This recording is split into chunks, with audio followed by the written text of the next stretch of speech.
Hello students, welcome to super 30 academy. आज आपण टॅक्झॉनॉमिकल add बघणार आहे.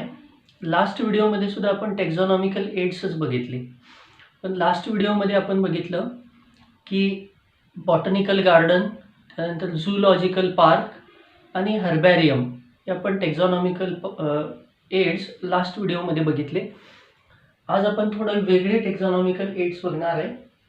त्यातला पहिला टॅक्झॉनॉमिकल एड आहे ज्याला आपण म्हणणार आहे की.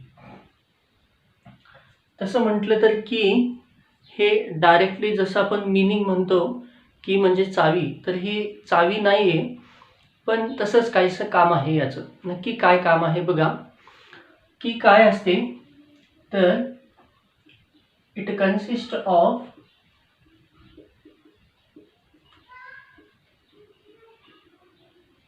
टू किंवा अ पेअर ऑफ म्हणतो,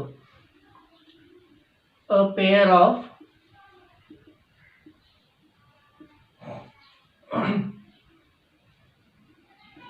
statements that are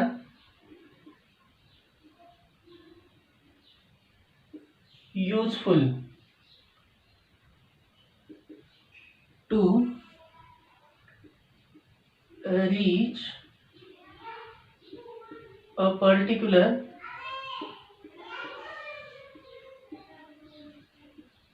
destination. सायंटिस्टला एखाद्या ठराविक उत्तरापर्यंत पोहोचण्यासाठी मदत करणारे दोन स्टेटमेंट असतात आणि ह्या पेअर ऑफ स्टेटमेंटलाच म्हटलं जातं की. ही जी स्टेटमेंट्स असतात दीज आर ऑल्टरनेट स्टेटमेंट्स.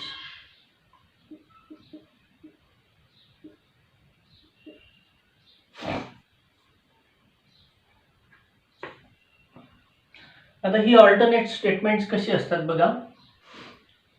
आपण असं म्हणतोय की स्टेटमेंट्स किती आहेत, दोन. मग these two statements are together called couplet. या दोन स्टेटमेंटला एकत्रितपणे काय म्हणणार आपण, couplet. and a single statement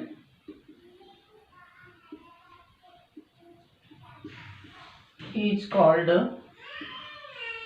a lead. आता हे झालं सगळं डिस्कशन. ॲक्च्युली की कशी असते बघा. मी इथं एक्झाम्पल घेऊया बघा. से आपल्याला दोन ऑर्गॅनिझम सापडले. से हा ऑर्गॅनिझम ए आहे आणि हा एक ऑर्गॅनिझम बी आहे, आणि आपल्याला ह्या दोघांना आता क्लासिफाय करायचे, कारण की सुद्धा टॅक्सॉनॉमीमध्येच उपयोगात येते. कशी बघा.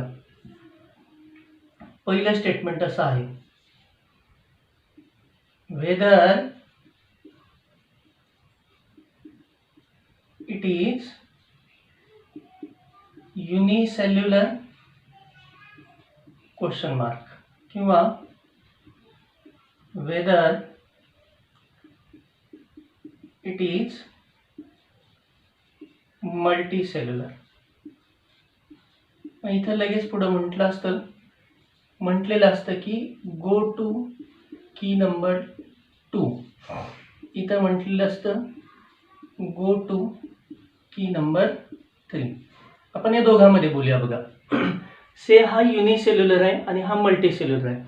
आता हा युनिसेल्युलर आहे, आधी ह्याला घेतो. ह्याच्या बाबतीत मी कसं म्हणणार, it is unicellular, yes, go to key number 2. आता की नंबर 2 काय असते बघा. इज इट न्यूक्लिएटेड,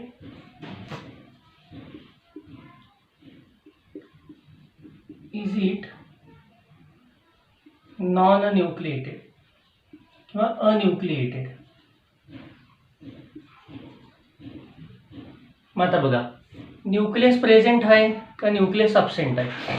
मग आपल्याला माहीत असते की त्या ऑर्गॅनिझमकडं न्यूक्लियस प्रेझेंट आहे का न्यूक्लियस अबसेंट आहे. न्यूक्लियस जर प्रेझेंट असेल तर इथं म्हणलेलं असतं it must be in protista, आणि न्यूक्लियस जर अबसेंट असेल तर it must be in Monera. कारण आपल्याला माहित आहे प्रोटिस्टामध्ये कोण येतात, ऑल युनिसेल्युलर युकॅरियोट्स. म्हणजे तो कोण असणार आहे, तर तो ऑर्गॅनिझम आपला युनिसेल्युलर युकॅरियोट असणार आहे. आणि हा कोण असणार सांगा, युनिसेल्युलर प्रोकॅरियोट. म्हणजे मला समजा एखादा ऑर्गॅनिझम सापडलाय तर मी बघणार बाबा युनिसेल्युलर आहे का, तर येस, मग की नंबर 2 मध्ये जाणार. सेलमध्ये न्यूक्लियस आहे का, आहे, मग तो प्रोटिस्ट आहे.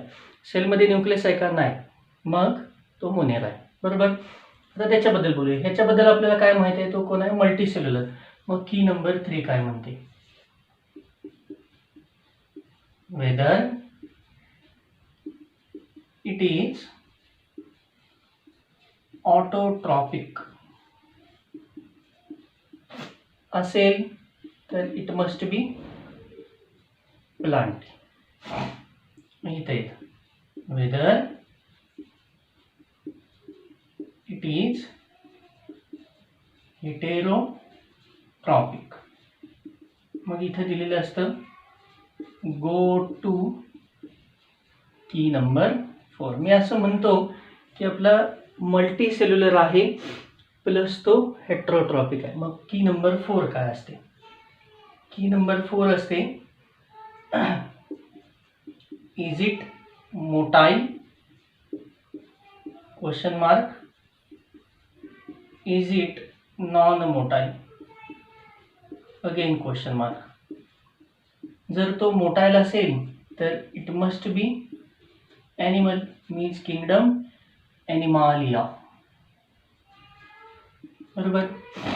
आणि जर तो मोटाईल नसेल तर मस्ट बी फंगाय. बरोबर. बघा बरं, तुम्ही एक ऑर्गॅनिझम विचारात घेतला, से हा आहे, मग हा मल्टीसेल्युलर आहे प्लस तो हेट्रोट्रॉपिक आहे प्लस तो नॉन मोटाईल आहे. मग तुम्ही कसं जाणार सांगा, बाबा तो काय आहे, मल्टीसेल्युलर, की नंबर 3. तो काय आहे, हेट्रोट्रॉपिक, की नंबर 4. तो काय आहे, नॉन मोटाईल आहे, म्हणजे तो कोण आहे, फंगाय. म्हणजे कीचा उपयोग करून बरोबर आपण त्या ऑर्गॅनिझमला काय केला, क्लासिफाय केला. याला म्हटलं जातं की. मग ह्या कीमध्ये बघा, हे झालं कपलेट, हे झालं कपलेट, आणि ह्यातलं एक स्टेटमेंट म्हणजे तो झाला लीड. कारण ह्या स्टेटमेंटवरून आपण पुढे जातो, त्याच्यावरून परत पुढे जातो, म्हणजे आपल्याला पुढची लीड मिळत जाते. बरोबर. म्हणून त्या 2 स्टेटमेंटला म्हणणार आपण कपलेट आणि त्यातल्या एका स्टेटमेंटला म्हणणार आपण लीड. हे झालं टेक्झॉनॉमिकल कीज. त्याच्यानंतर टेक्झॉनॉमिकल एडमध्ये आणखीन काय येतं, तर टेक्झॉनॉमिकल एडमध्ये येतो मोनोग्राफ. काय आहे हा मोनोग्राफ, तर मोनोग्राफ म्हणजे काय असतो, तर एखादा पर्टिक्युलर टेक्सॉन किंवा एखादी पर्टिक्युलर कॅटेगरी, एखादा पर्टिक्युलर टेक्सॉन किंवा एखादी पर्टिक्युलर कॅटेगरी याच्याबद्दल कंप्लीट इन्फॉर्मेशन मोनोग्राफमध्ये दिलेली असते. समजा मी कॅटेगरी घेतले क्लास, काय घेतले कॅटेगरी क्लास, आणि त्या क्लासमधला मी घेतला ॲम्फिबिया. बरोबर. मग ॲम्फिबिया हा झाला टेक्सॉन. मग त्या ॲम्फिबियाबद्दलची सगळी माहिती तुम्हाला कुठं मिळणार, तर मोनोग्राफमध्ये मिळणार. त्याच्यानंतर आणखीन उपयोगाचा टेक्झॉनॉमिकल एड येतो, त्याला म्हटलं जातं मॅन्युअल. मॅन्युअलमध्ये काय असतं, तर it consist of complete information. It consist of complete information about a species. एखाद्या स्पेसीज बद्दलची सगळी इन्फॉर्मेशन तुम्हाला कुठं मिळते, तर मॅन्युअलमध्ये मिळते. म्हणजे समजा आपण आंब्याचं नाव परवा एक सांगितलं की मँजिफेरा इंडिका, मग त्या इंडिकाबद्दलची कंप्लीट इन्फॉर्मेशन तुम्हाला इंडिकाच्या कशामध्ये मिळेल, मॅन्युअलमध्ये मिळेल. आणि त्यानंतर पुढची येते ते म्हणजे फ्लोरा. टेक्झॉनॉमिकल एड त्याला म्हटलं जातं फ्लोरा. ॲक्च्युली हे 2 वर्ड तुम्ही ऐकले असतील, एकाला म्हणतात फ्लोरा आणि दुसऱ्याला म्हणतात फाउना. तर फ्लोरा म्हणजे कोण, तर complete information about plants found in a particular area. एखाद्या पर्टिक्युलर एरियामध्ये जे कोणी प्लांट सापडतात त्याच्याबद्दलची कंप्लीट इन्फॉर्मेशन तुम्हाला फ्लोरामध्ये मिळते. तसंच फाउना म्हणजे it consist of complete information about animals found in particular area. हे झाल्या टॅक्झॉनॉमिकल एड्स. एक होती आपण आज बघितलेली की, त्याच्यानंतर मोनोग्राफ, त्यानंतर मॅन्युअल, त्यानंतर फ्लोरा आणि फाउना. इथं आपला बायोलॉजीमधला first chapter that is living world, आणि याच्यामध्ये जर तुम्ही गेला CBSEच्या टेक्स्टबुकमध्ये तर द लिव्हिंग वर्ल्ड हा चॅप्टर आपला संपला.